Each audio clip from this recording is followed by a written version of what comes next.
Well, good afternoon, everybody. Those who managed to get here and stay at 5 p.m., I know there's a lot of good stuff about to happen, so we'll attempt to keep it very short, succinct, but worthwhile.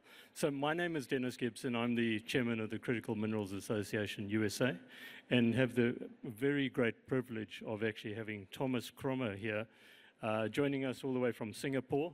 So we will be having an interesting discussion, and hopefully there'll be time for one or two questions to the audience at the end. My background is I spent time with Rio Tinto, and in fact, I was exposed to rare earth elements back in the 80s, and I had no idea. There's something called monazite at the operation I was working at called Richards Bay Minerals, and we were stockpiling that because of the radioactivity side of it. So there's a fair stockpile sitting there right now. What do we know about rare earth elements? Probably a lot of us had no idea that they even existed until a few years ago. All of a sudden we've had comments on AI, artificial intelligence, critical minerals, REEs, and this has become the buzzword. And really fortunate in terms of having Thomas here, because I would actually like to ask him to share a bit of his background in terms of how he got involved in rare earth elements, and what are they, and what is the importance to us. Thomas? Yeah, thank you very much for having me. I have been living in Asia since the 2nd of January 1988. I spent an accumulated 20-odd years in China in 2 stints and 10 years in Japan. In about 2012, March 2012, I was made the chair of the Metal and Mining Working Group of the European Chamber in China. And the very next day, because it was just a year after the 2011 rare earth crisis, members of the group started calling me about rare earths, and I had absolutely no idea. So I had to become knowledgeable about it very quick, and the European Chamber at that time still had pretty good access. So that gave me a head start.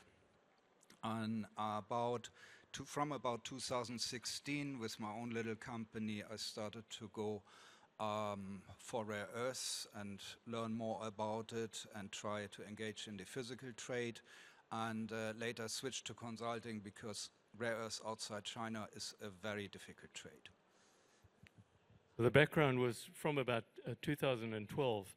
There's another component to rare earths that everybody talks about, and that is China.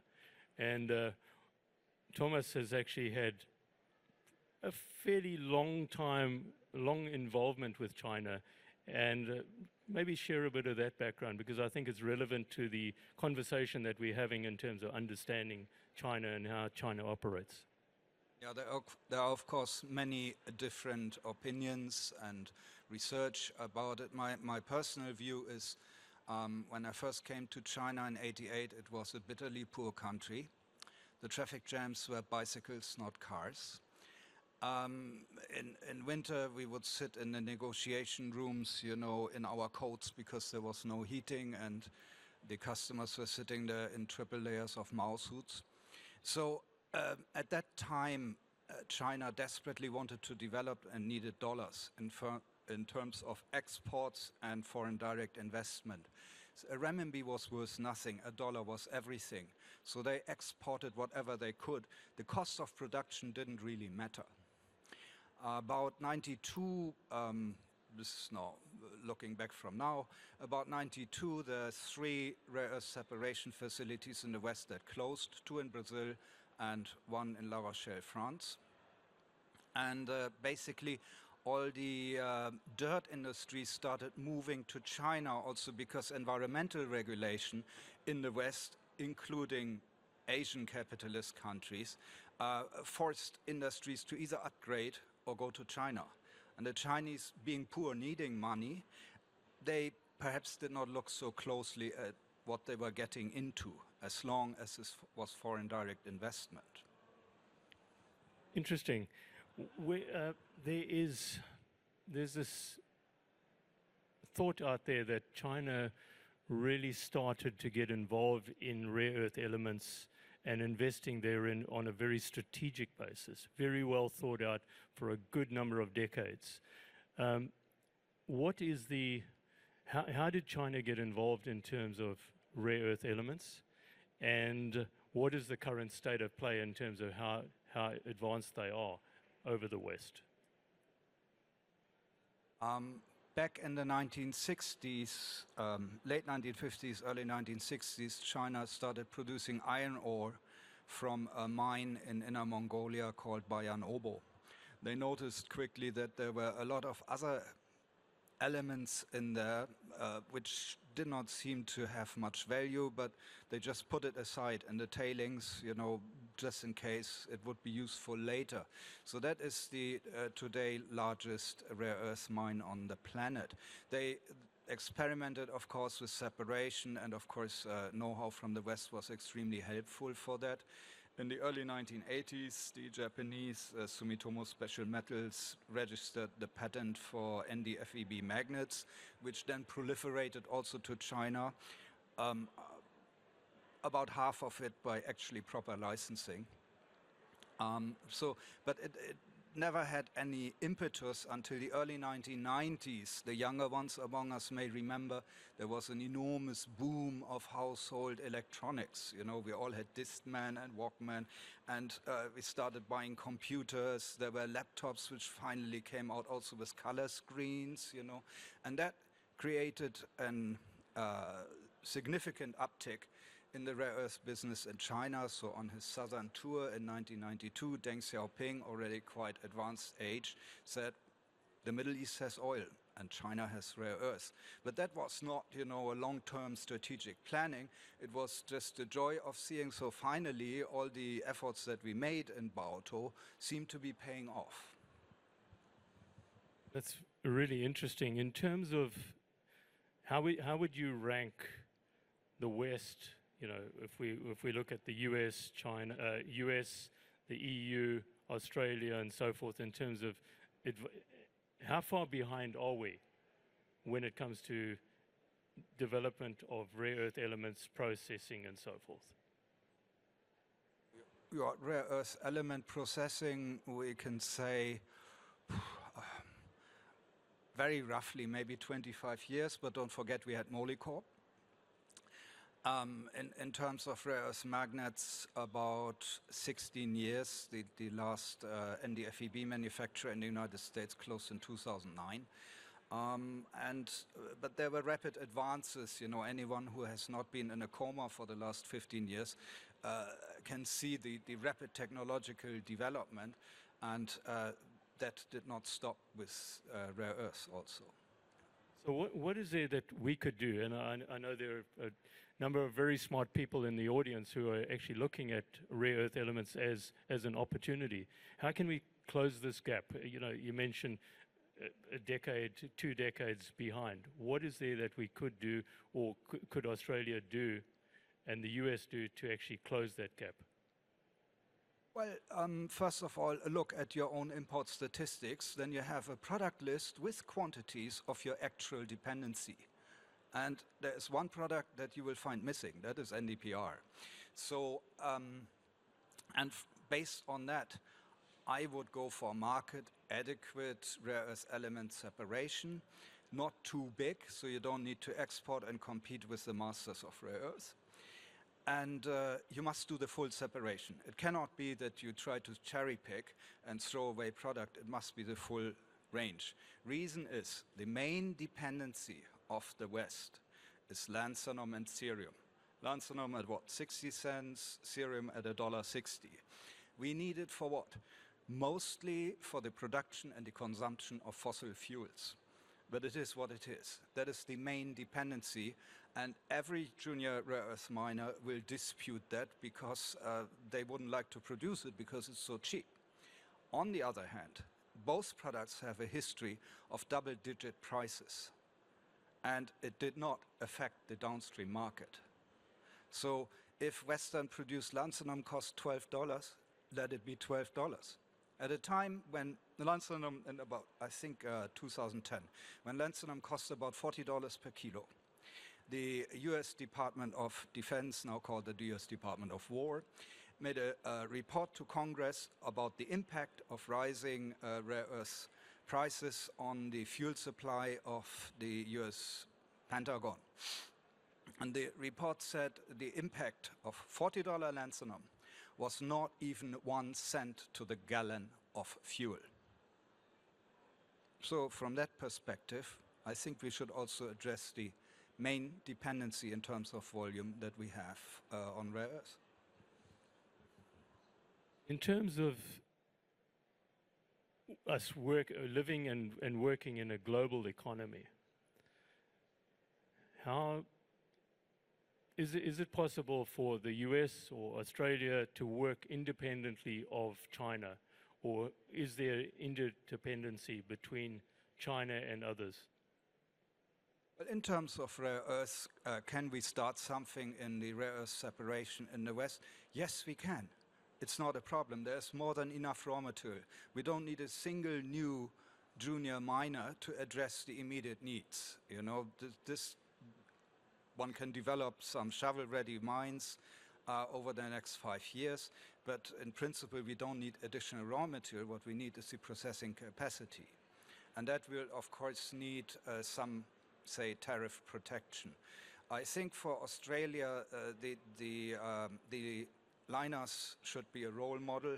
You mine in Australia, but you process outside Australia, simply because Australia has priced itself already out of a number of products.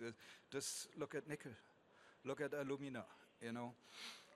Australia should have the largest steel industry on the planet and doesn't. What does this tell you? And then you want to start something in rare earths, which is much more complicated. On top of that, why would you, there is no domestic market in Australia for rare earths. Why would you want to spend tax money of Australian taxpayers to enable an industry to solve somebody else's problem? The somebody else is not going to say thank you. Absolutely. On top of that, you will anger China. Australia depends on China. You've seen that no matter if we talk about barley, about wine, about beef, or about iron ore, or about coal, it's endless. China is the biggest customer of Australia. Why would you want to introduce acrimony in this on rare earths with somebody who will not say thank you even? Do we then risk the potential ire of the US in terms of not angering China, but working closer? Or is there a greater dependency between the US and China than people really often realize? Because there is this whole move towards making America critical minerals independent, you know, and I think that's important. But how much of that is necessary, and how much of it is talk out there to actually maneuver better value and strategic value propositions? I think a certain degree of independence from one another is not a bad idea, particularly if one of the parties is acting in bad faith. So, but of course, there are huge economic interdependencies between the US and China. You know, you can see the flyover states in the US have a big problem now that China buys its soybean from Argentina and Brazil. And this extends through a number of products. We reverse. China is a nation built on export, and every nation built on export needs the EU and the US market to be accessible. If this is not the case, they really have a problem. China for the past 10 years has tried to go away from the investment and export-driven growth model towards a consumption-driven model, which has completely failed. So that means at this time they will have to go for the old reliable, and that means for them they need an open and accessible market in the US and in the EU. Just opening it a little further more in terms of your what you currently do in terms of assessing the projects and opportunities out there. Are there any standout opportunities that you believe would be of interest possibly to people in the audience? I would think, you see, people try to diversify. Say Apple wants to produce or already produces iPhones in India, just for example. India can never be an alternative to China unless it has rare earth permanent magnets. India has been at it for more than a decade, but so far they are basically nowhere. And that is why Modi recently in Tianjin had to do a kowtow to Xi Jinping and say, please give us your magnets, you know. So India will absolutely need a functioning basic rare earth industry, metal and magnet industry in order to be something of an alternative to China. So I would see India as a natural partner of Australia. Because for the Indian resources, say the beach sand monazite along the coastline of India, this is an environmental problem, and the state-owned IREL who are exploiting this, they have constant problems with radioactive pollution. They have lawsuits. It's a country under the rule of law. So if one was to provide them with a raw material and help them a little bit with the processing, that would be a country to go for. That's interesting. It's actually looking at taking a liability away and turning that liability into an asset, which is related to a lot of the recovery from mine tailings. The challenge with a lot of the heavy mineral sands operations is in fact the background radioactivity that people have no real idea even exists. And that was the case at Richards Bay Minerals and other operations where we were actually, it was something that we were not aware of until you start measuring. So are there opportunities to actually take this liability, radioactivity and so forth, and convert that through processing and take that away? Yeah, so again, role model liners, have a facility that turns the resource into a mixed rare earth carbonate. Probably most of the thorium will drop out in the process, and ship that to India, maybe to a joint venture facility in India or even a wholly owned Indian facility, and let them proceed from there. This way, you're not the original producer of rare earths, so towards China, you can say, look, they want to buy it, we have it, so we sell it. Sorry, we can't help it. Huh? I love the idea of actually looking at problems, liabilities, and turning those into assets. What is there that we can do in terms of opening that up a lot better than what we currently are? Because the mining sector has a very well-earned poor reputation in terms of some of the stuff that we've done historically. This is a great opportunity for us to actually turn that around and show how important mining is to our future as we move forwards. Thomas, what message would you like to leave us? I see we've got a minute and a few seconds left, so we've kind of run the course. What message would you like to leave us with, coming from Singapore to Australia and sharing of your wisdom and knowledge? I think the current frictions are going away a little bit. If you see the first set of rare earth dual-use export restrictions in April, they were implemented on the day of publication, April 4, finished, implemented. The ones that came on 9th of October have a deferred implementation until November 8. This implies a relation to the trade conflict, not like the April 4 ones, and that is kind of negotiable. But China has no way of jumping out of that hole. It is too deep.